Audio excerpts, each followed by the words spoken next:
And one thing I realise our governments are doing to us is trying to divide us at the moment so that we're not marching in step anymore. They don't want us to march in step. They don't want us to bring these structures down. And as I said, it's my country. It's not their country. These absolute snakes at the top. This is not me telling people who to vote for. I mean, Americans know who to vote for. You probably voted already. But one of the interesting things I think about British and American politics really is when we're voting for someone, think about who you're voting for alongside. Like, who else is going to vote for that person? So with the Labour Party in the UK, who else was voting for the Labour Party? Like, were criminals voting for Trump? Or were they going to vote for Kamala? Were people that wanted mass immigration, so people that were involved in immigration, the ringleaders, you know what I mean, the criminals that are furthering this, crossing the borders, our border, Americans' border as well, are they going to be voting for Kamala Harris, or are they going to be voting for the Labour Party? I think we all know.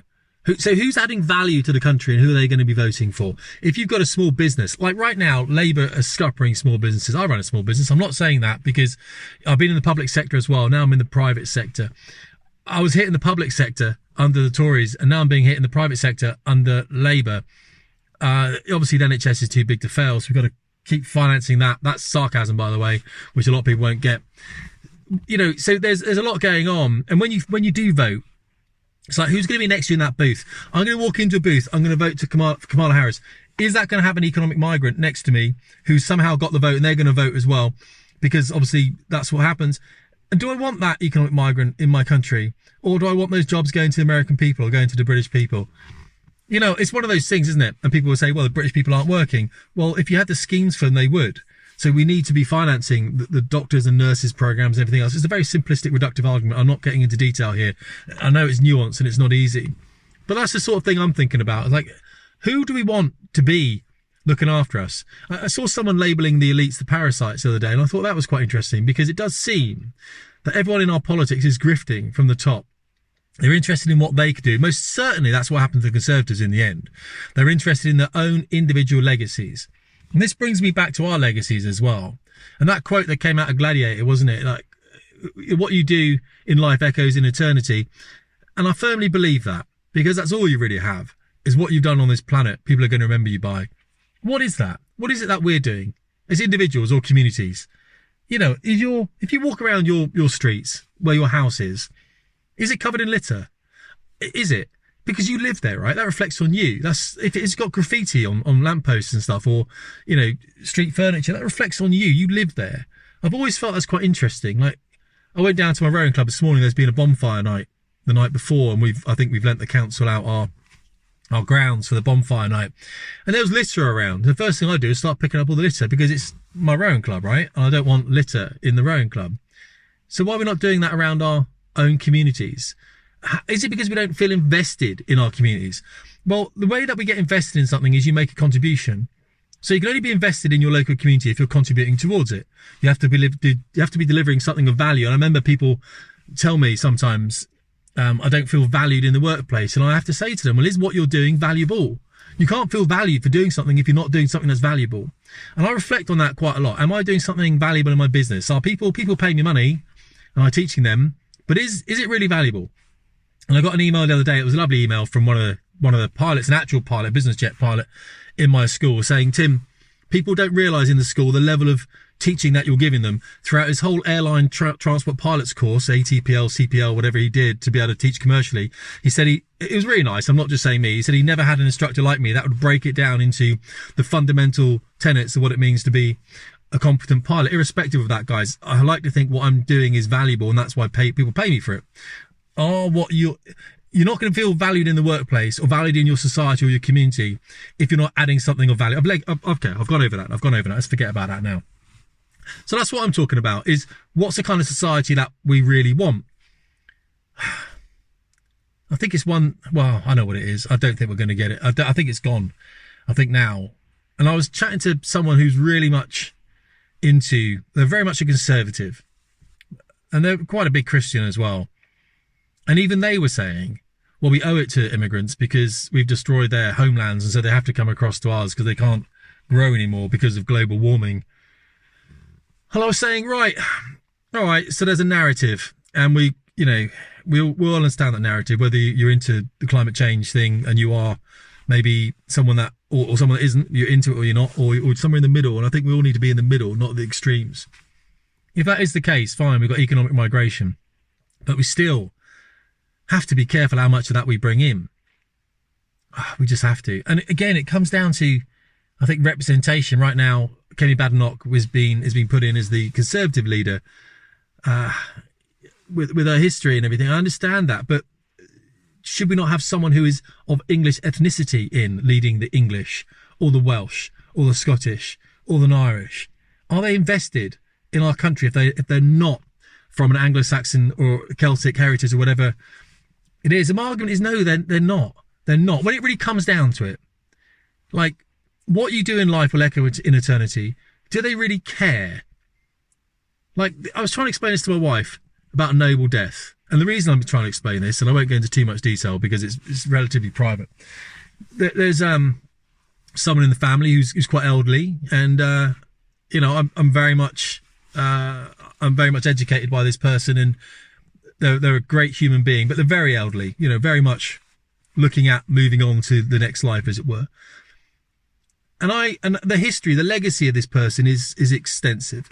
And I think it's fantastic. And I was trying to say to my wife about a noble death. Like, once you go into hospital, you're in hospital now, and this person's not in hospital. And if we can, if they do die and they're at home, fantastic, absolutely fantastic. But what men really see as a noble death is charging the machine gun positions or being the last person. It's like saying, right, Tim, we're legging it from this village you're in now because the enemy's coming over the hill. There's your sniper rifle, mate. There's your 2 magazines. There's an apple, and there's a flask of water. See how long you can hold them off for, mate. Fuck me. Every man maybe not every man, but every man I know, hopefully, look at that and go, I can't ask for a more noble death than that.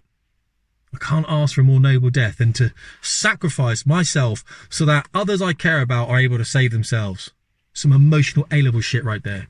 Postgraduate degree level kind of emotion coming out from that.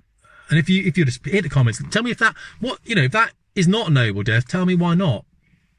Because I think it really is. I'm writing a screenplay. I don't know how to write a book, so I'm laying out a screenplay that's very much into this, the archetypes of masculinity, and I'll see more of it when I actually know what the hell I'm doing, right? But I'm very much interested in this notion of a noble death. And I think in order to have a noble death, you have to have a noble life. Again, you have to deliver something of tangible value.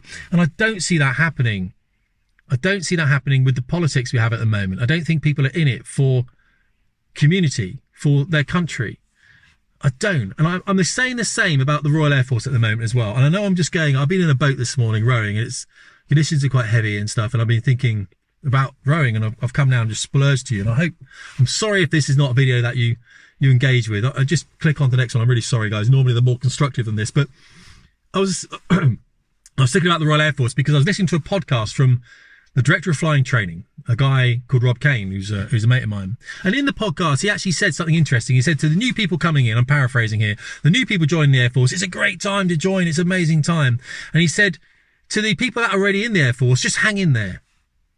It's going to get better. And I thought, you know what? In my 20 years in the Royal Air Force, and I've been out for 6 now, never once did I hear a senior officer say that. Just hang in there. I mean, how bad is it? What have the leaders of the Royal Air Force done since I left 6 years ago to have the service in this state? What have the leaders of our countries done since they've been in to have the country in such a bad state, where we're locking up people for Facebook posts that we now know they were correct when they talked about the I've got to be careful what I say on YouTube, guys, because we get, but the young Rwandan heritage chap, obviously, Welshman, that murdered, let's say what it is, the 3 British girls in Southport. How have we got to the stage where this is still happening? I think it's like, these words, what can you say on YouTube? I think it's like Islamophobia Awareness Month. It's like, I'm aware of Islamophobia every month. I'm looking for people trying to stab me or run me over, or, you know what I mean? I'm aware of Islam every month. I think we all are, and it's not all Islamists. Sorry, it is all Islamists. It's not all Muslims, but it is a massive factor. How have we allowed our nations to do this? Now, we haven't. Or maybe we have. Maybe we have actually allowed that because we voted for these people. So who's in that voting booth next to you? Are they the person that wants to vote for someone like Kamala Harris, wants to vote for someone like Labour? Because if they are, you need to have a look at those people. And I'll tell you one thing, I'll leave you with this thought because it's 10 minutes. When I was in the military, whenever we approached a bridge, whenever we're marching and you approach a bridge or something like that, you have to stop marching in time and you have to break step. Because if you don't break step, you can damage the bridge. You can bring the bridge down. Because the constant in step will bring a physical structure down. If you are unified, it will bring that structure down. So a marching body of men, let's say, I'm not going to play this men and women shit, a marching body of men marching unto war, as it were, to defend loved ones at home, you have to stop them marching. If you don't stop the marching will resonate through the structure and it will bring the bridge down. And one thing I realise our governments are doing to us is trying to divide us at the moment so that we're not marching in step anymore. They don't want us to march in step. They don't want us to bring these structures down. And as I said, it's my country. It's not their country. These absolute snakes at the top, these starmers, and you know what I mean? Absolute snakes of people that knew. They knew back then that this Rwandan second generation chap, this is not about that, but they knew at the time that this guy, he was a terror threat. And they decided not to tell us because they didn't think we needed to know. So who are we voting in? These aren't us. These people, I've got to be careful with my language. I'm not inciting violence. Not at all. But these aren't us. These people we're voting in are not us. They're not us. They're not us. The Kamala Harrises, the Keir Starmers, I'd argue even the Conservatives weren't. You know, and I do lean towards Trump just because I think he's, you know, he's someone that understands what was, you know, he just understands, I think, that the people at the top at the moment are very dangerous. So I'm just interesting. A few observations about what we're doing, guys. Yeah, hey, a mess of a video. I'm sorry, I don't normally make them. I make it hopefully a little bit more constructive. A bit of a rant, guys. Yeah, sorry. Let me know in the comments, all right? Hopefully I got, you know, hopefully you get something out of this, but just try and remember, they're trying to divide us. Let's keep marching in step because that does bring down structures. It does bring down structures if we're unified. So let's not, you know, hey, you know what I'm talking about. Tim Davies, Fast Performance.